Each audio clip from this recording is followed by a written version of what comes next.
Hi, everybody. Hi. We're kind of doing impromptu, so I'll just introduce myself for those who don't know me. I'm David Sloane. I'm the Public Information Officer here with DFW NORML. I'm also on the National Legislative Committee and been involved with NORML for on a national level and doing this stuff everywhere for a long, long time.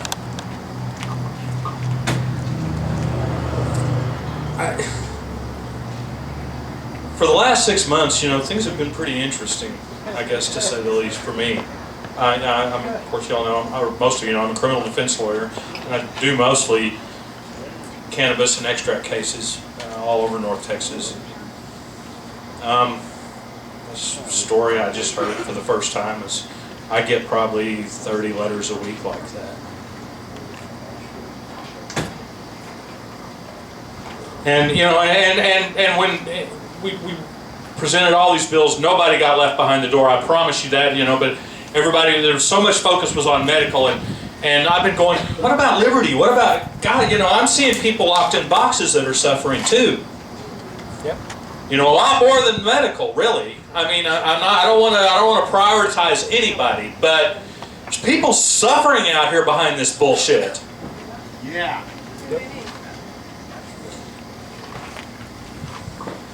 And I've been walking around kind of lost since our last legislative session. I mean, honestly, I really haven't known what to do with myself, because honestly, I thought we were making some huge headway, and you know, I was feeling pretty well endowed, guys, if you know what I mean. We were going to change law. You know, we were, you know, and I started believing our own press clippings, you know, and we did everything right. By the numbers, we went and saw all our, you know, we stuffed their boxes, we signed their logs, we did all this bullshit that's supposed to work. And it didn't. At the same time, some group that I've never heard of, and I've been in this shit since 1984. This group of yahoos comes into Austin with some medical bill. And I mean, it just slides through like it had KY jelly on it. It did. You know, and in the first paragraph it says, with a doctor's prescription. What prescription? Which doctors can't recommend. I mean, they can't prescribe anything that's not FDA approved and through the clinical trials and part of the pharmaceutical industry. You know, they can't write a prescription. And we had these liberty bills, and we had you know, we had the decrim bill, you know, where it's like, all right, shit, you caught me, I'll pay $100, leave me alone. You know, we had all kinds of good stuff that was a good compromise. And the only thing that slides through is some bullshit bill that's absolutely worthless to anybody but the pharmaceutical industry. And I'm sitting here going, what the fuck happened here?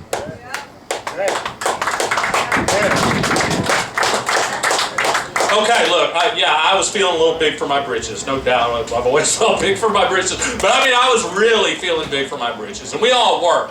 And honestly, on the real, guys, look, it kind of turned into a social club. You know, we kind of forgot what we were doing and said, here, pass the torch. You know, and it wasn't a marathon torch either. Yeah, look. We had a damn good dress rehearsal. I know what happened. It was money. Yes. It was money. Yes, it was money. And is that what these bitches down in Austin have become? Is that what this is about? Really? Do we have to come in and give them money to get them to treat us like civil human beings? That's ridiculous. That's what they want. I knew the federal government was a bunch of whores on Washington Avenue.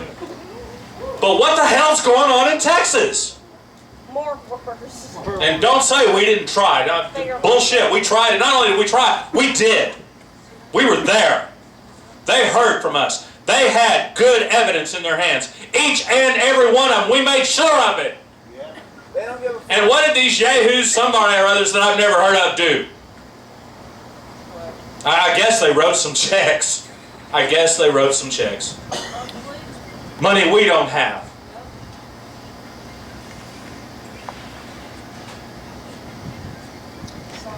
What are we going to do, guys? What kind of group are we going to be? Who are we? Are we just a bunch of stoners? If you just leave them alone, they'll leave you alone? Fuck no. Well, I mean, that's what I honestly, on the real, guys, myself, the worst. That's kind of what we became last year. Agreed? Yeah. Sorry. You know, I think it's time for us to grow up, put on our big boy and girl pants, and understand that this isn't a fair process. You know, I mean, I don't know what we're gonna do. You know, I mean, Government to fix the government. I think that it belongs. A lot of it belongs to the membership. I mean, a lot of the responsibility you guys have too. You should be bringing somebody new to every one of these meetings with you. You know, I know we're stoners and wait till last minute. I never get started on it. I understand all that, but look, if we're serious about this, it's time for us to get serious. You know. I'm sorry, that letter got me, and that's just the medical. Look at the other 2/3. The liberty and the justice of this thing. That's just one slice of the pie of the suffrage that this government's imposing on us. And look, I mean, I think it's time to get a little more assertive. That's a good lawyerly word. Assertive. We need to put some foots in doors. You know, I mean,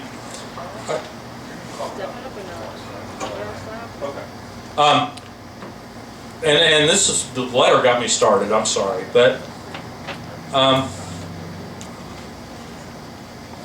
I was actually going to kind of just give you guys a legal update of what's going on since our legislative session. There's two things going on. One is the officers are wearing body cameras now, and I thought that was going to stop a lot of abusive situations, which it has. But what I've also seen, this is just, again, I don't have real good studies, it's just me being around it for 30 years and knowing it and seeing what's happening, and some of the insiders telling me they're tending to make officers a lot more rigid where it comes to small amounts of marijuana. And they're making arrests that they used to didn't make. And come on, think about it. You're kind of a little bit of a renegade cop yourself. You're young. You're not completely inhuman. You go out on Friday night, stuff like that, or if you're not working, and you've been late to work a few times this month. The boss is already on your ass. That's basically our allies that are always covering their ass anyway, because that's their nature. They're kind of like us. And so we've lost, I think, the allies that we have. If a chief is wanting to find something, honestly, if I were a rookie cop and not everybody was wearing microphones and the chief put one on me, what would you think? I know what I'd certainly consider, unless I'm an idiot. Why is he so interested in what I'm doing? You see what I'm saying? So that's one thing, and then I think just getting smacked down. We didn't get smacked down. We got out of the Criminal Justice Committee. It was the Scheduling Committee that assigns priorities, and these yahoos that wrote checks, they got, VIP. They didn't even wait in the same line we did. But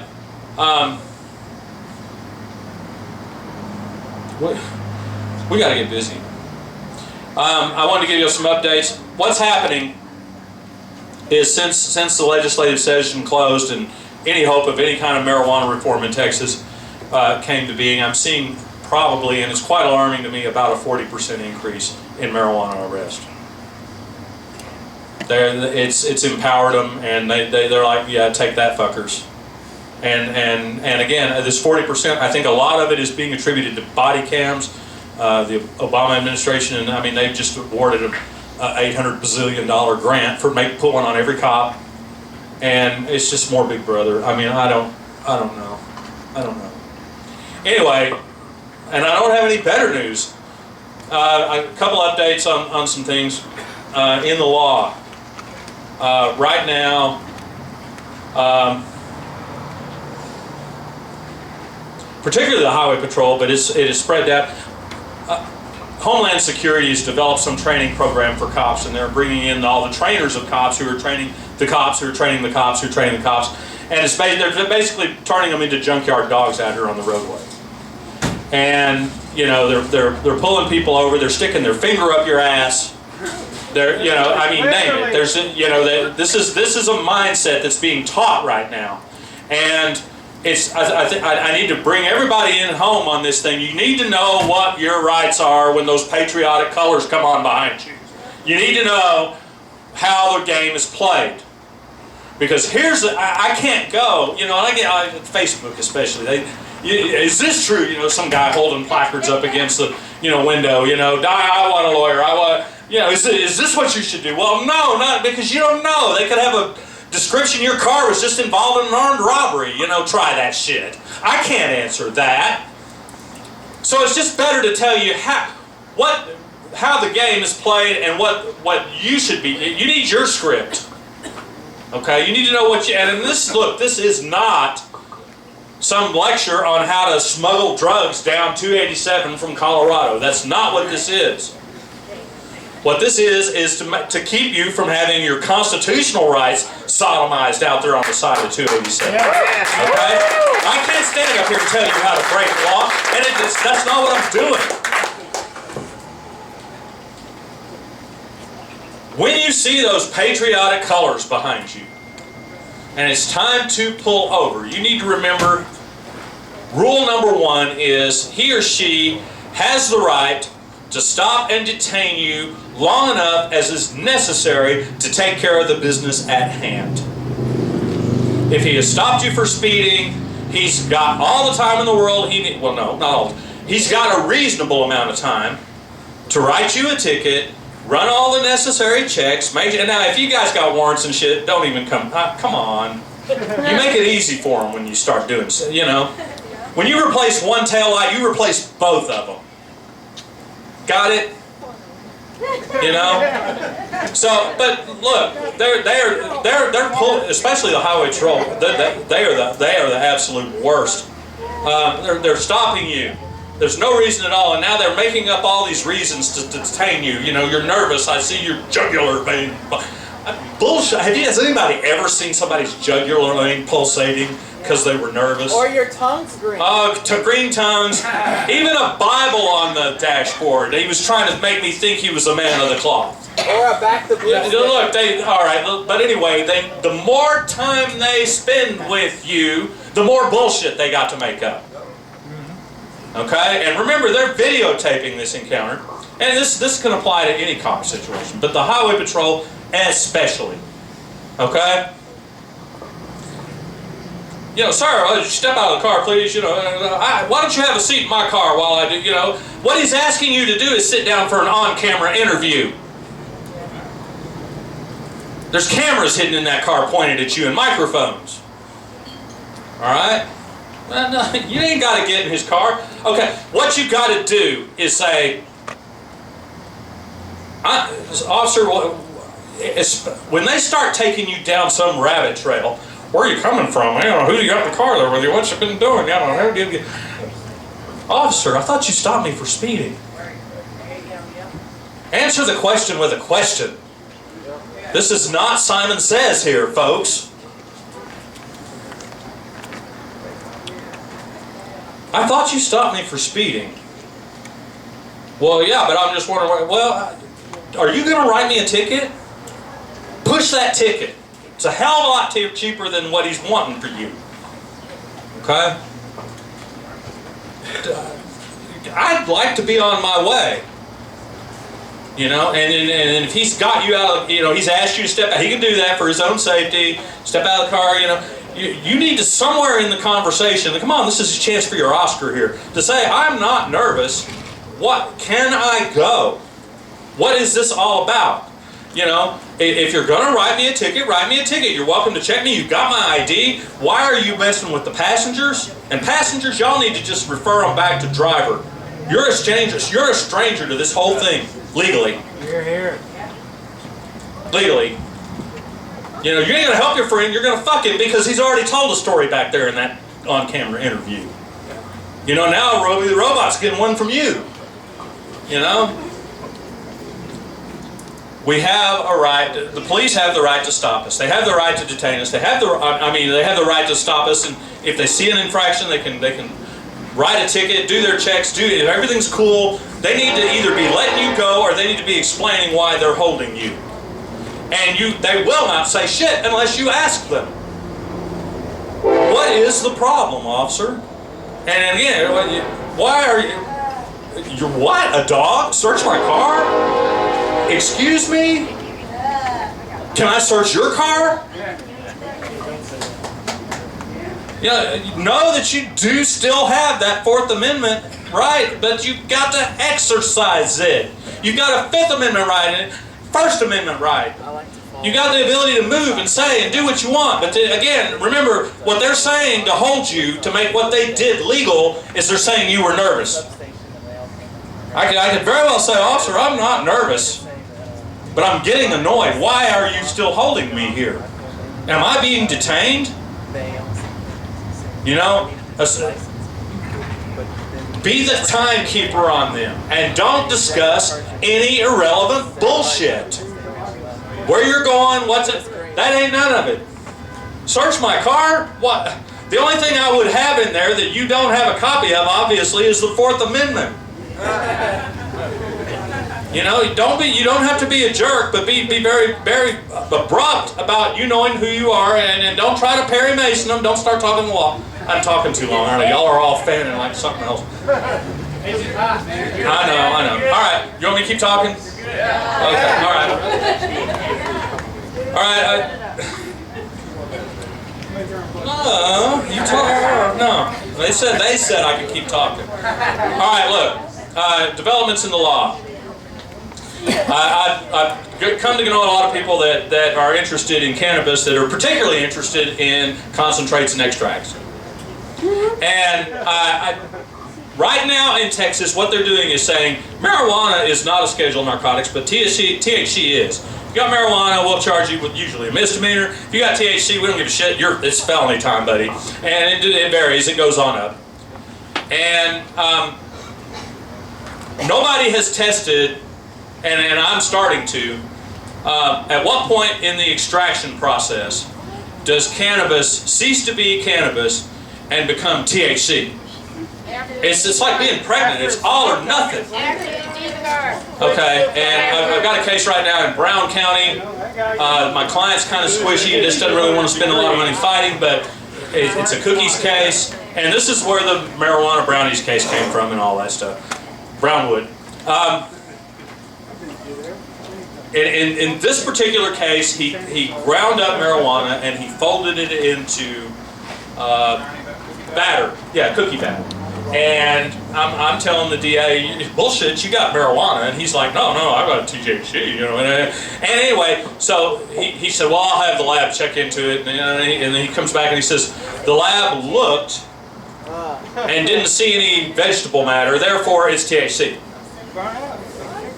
But now, look, for those of you that get caught with dab, if you want to actually raise this challenge, it's going to cost you like 20 grand in experts and travel. And understand the government has a blank check on these things. But anyway, I found experts that have said, bullshit, THC is marijuana. I mean, it's my opinion that in the extraction process, it does not become THC until it's indistinguishable from synthetic THC. It's the basic, pure chemical compound for THC and nothing else. You know, certainly not anything that's of vegetable matter or whatever. So, I'm thinking, you know, look, this could apply to dab, this could apply to a lot of things unless you just have a really good connect. Look, it's going to have some shit in it. It's going to have some plant matter in it. So that's a good thing, honestly, if you get caught with that crap and you really want to raise that issue. Of course, the statute, I think, is unconstitutional anyway, and all of this is untested. But test balloons are expensive, so yeah, best be careful if that's your proclivity. One more thing I'll update you on, and that's the wakeboard team got arrested out at the Red Bull cliff diving. And last meeting, for those of you that weren't here, I briefed you that we were getting ready to sue the state of Texas because we had asked for a number of documents under the Public Information Act, including the body cameras that the game wardens were wearing, call logs, who was working there, reports, that sort of thing. We basically wanted to crawl up their ass with a microscope. and they were being completely resistant to everything. And that now they have turned over everything but a couple of videos. They haven't said whether they're body cam videos or what, but I don't have any body cam videos yet. But basically what happened was these guys were at the cliff diving. There was 5 on the boat. Well, 3 on the boat, 2 off, 1 on the dive platform and 1 off on a float. And the boat there's 250 boats tied up out here. It's a party. Weed was thick in the air. You know, I mean, it really was. In fact, we were kind of bummed out because we didn't have any.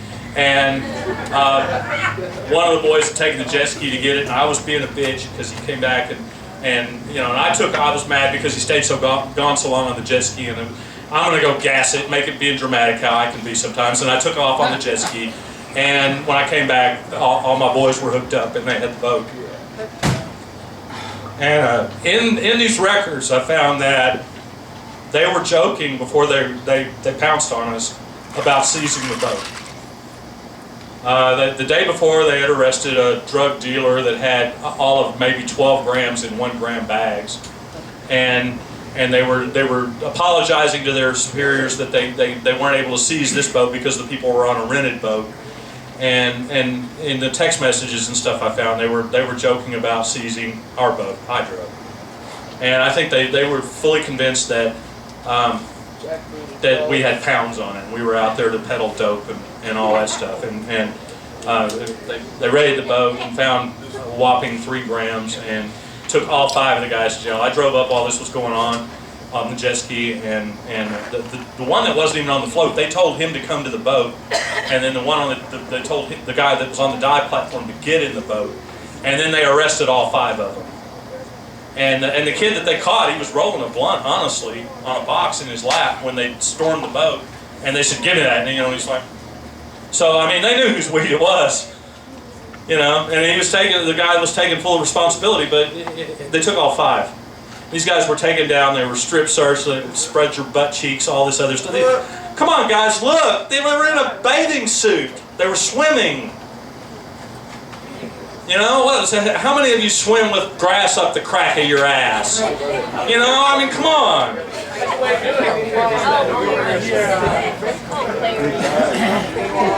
Anyway, the good news is this. There's a little bit of light in this tunnel, and it's not completely a train, but the good news is, I just got word this week, the only one they're actually charging was the kid that had it on the box that he was rolling the blunt, and they've not pursued charges on the other 4. But what bothers me is the cops knew they didn't have a case against the other 4. They knew. They told me as they were leaving, if you'd have been on the boat, we'd take you too. You know? This is bullshit. And those guys were wearing shirts just like this. If you guys are okay with that, you're not my friend. This was bullshit. Bullshit. Bullshit. But look, I'm telling you, the bullshit out there is everywhere. And it's got to stop. And we got to rethink some things. I know we did it procedurally correct last time, but you know, I mean, you know, if you guys know a state legislator that hit on you in the boys' shower at summer camp, I want to know about it. You know, because I'm going to send you up to put your hand in the small of his back at some reception somewhere, wearing a normal shirt. I'm down to get dirty with these bastards at this point. There's something surreal about looking at reading